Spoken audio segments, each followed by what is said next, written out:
Hello, this is Tim, Tim's Thrifted Treasures, and just kind of wanting to carry on with my lung transplant story. I got my first video out of the way that I was pretty nervous about, but I feel excited and more comfortable with doing the second video, and I think it'll get easier as I go.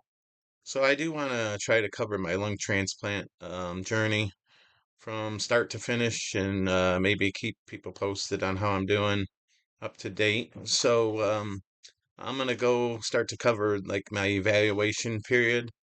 That started my first day meeting with the transplant doctor was November 30th of 2023, and it went through March 25th of 2024. So about 117 days. They want to make sure you got a clean bill of health. They pretty thorough with everything. Like I had to go to the dentist.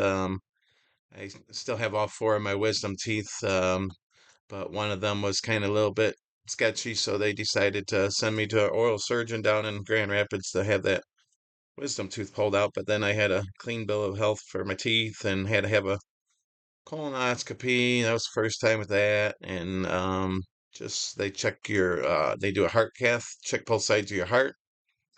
And so it ended up, with scheduling all that stuff and fitting you in when they have availability.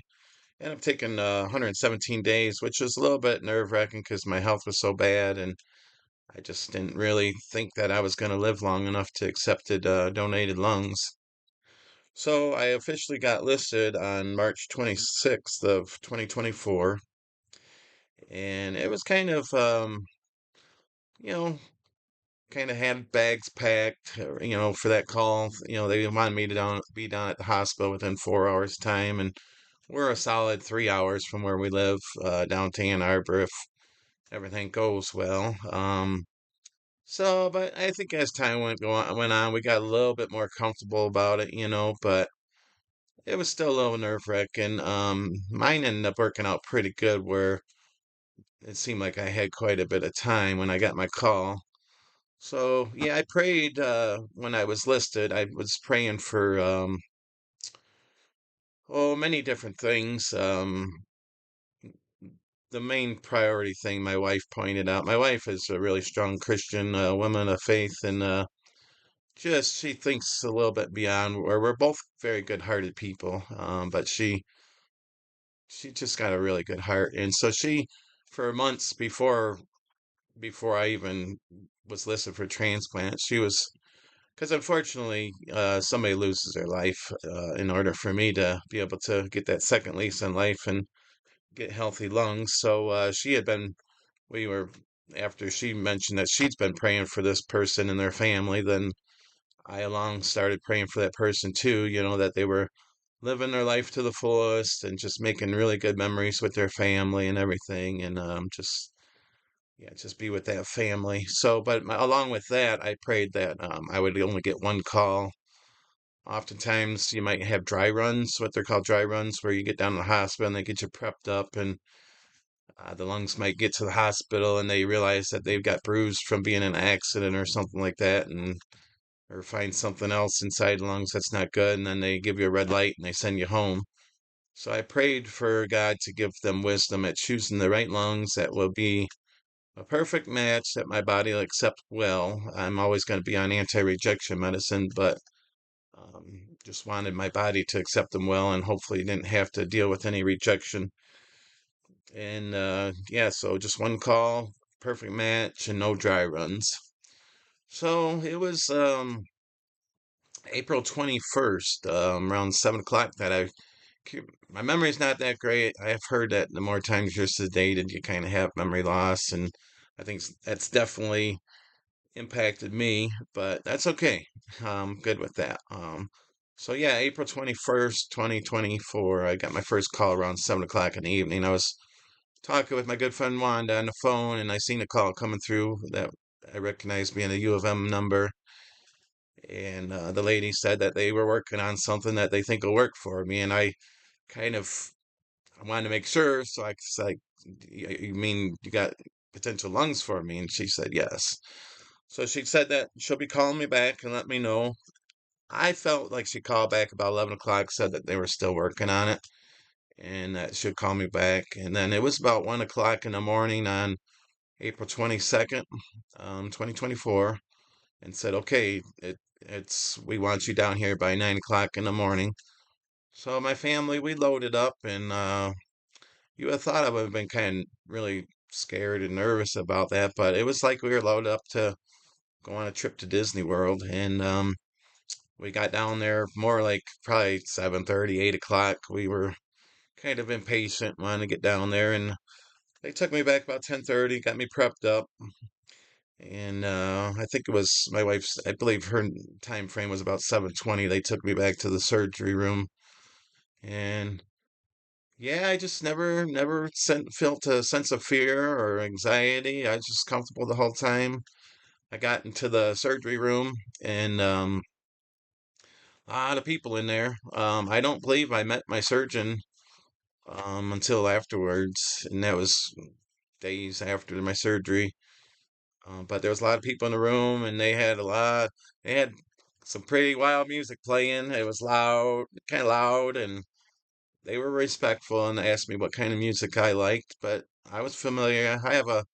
I like a lot of different music, and I was familiar with some of the songs they were playing. So I told them I was good with what they had going on, and oftentimes they were. Seems like there was a couple different phones that they were talking with people back and forth on, and just tracking where my lungs were at. And yeah, normally they let you know when they're gonna give you something to put you to sleep, but that wasn't the case this time. And yeah, so it was. My family wasn't prepared for it, but I was sedated for 3 or 4 days after my surgery. Just give your body time to heal, and just inflammation to go down, the swelling and stuff like that. So I kind of really felt bad for my family to. I'm glad I was in the one having the surgery done and not the one having to wait in the waiting room all them hours and minutes, and just being so I mean, ultimately God just gets all my credit, but my surgeon too gets I really admire that man, he 12 hours my surgery was, and just all he's got a lot of assistance, but all hands on, and just doesn't seem like it could be much that could go wrong, and it not be good. But he did an excellent job. It ended up being his birthday. Um, he put his it was really, man, just emotional story. He told his kids that he knew it was going to be a long night for him, so he put his kids to bed and told them that he loved them. And it was actually his birthday, April 23rd. That's when my surgery started at midnight, and just to change into the 23rd. So he worked 12 straight hours from midnight till noon on his birthday, and he told my wife and I that I was his birthday gift. And just a really, really nice man, young guy. And I learned later on, my wife, she likes we go at my appointments, we go back to the hospital. I was on 4 different levels, and so she likes to make her chocolate chip cookies and drop them off. She'll make like 4 or 5 batches, and we'll drop them off at different nurses stations, and try to run into some of my nurses that help take care of me. And I just feel like it's good for them, rewarding for them to see all the hard work that they put into me. That it turned out really well, and it's just rewarding. So we do that. We were talking to one of the nurses, and she asked, I mean, it's hard for her to keep up with who had what surgeon, and she asked what my surgeon's name was, and we told her, and she right away she was real excited. She just was really impressed with the surgeon. I guess it's not his job to do.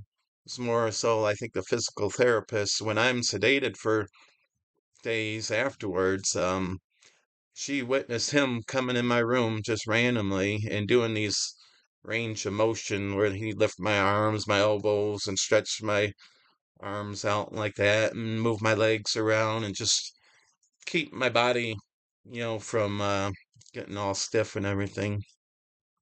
So that was pretty touching. And yeah, so I think that's gonna be my second video there. I'm trying to keep it in like 10-minute clips so that I don't want people to get bored, and just kind of keep you hungry for more. So I appreciate y'all coming and watching my videos and subscribing and sharing it with your family and friends. And hopefully I'll be back with the next episode. Thank you.